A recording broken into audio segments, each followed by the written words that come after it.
kwana biyu ma fa na haɗe ban yi aiki wallahi ba ma kasuwa da ke wannan dan buga da Allahumma anzil alaina ma'idatan minas sama'i taqulu awwalana wa akhirana wa ayatan minka yarzuquna ya razzaqu fa anta khairu razin Allah amin.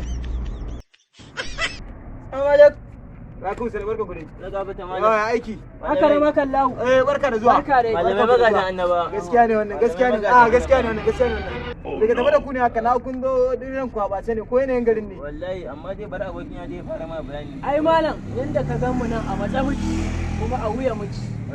Saboda yau kusan wata uku kenan ba mu ga 20 nan kuma 20 dai da kake kana da zamani sai biyar ma. Biyar ba ma maganin ta. Mu da ma mun zo nan ne in akwai wata hadisi mai rauni.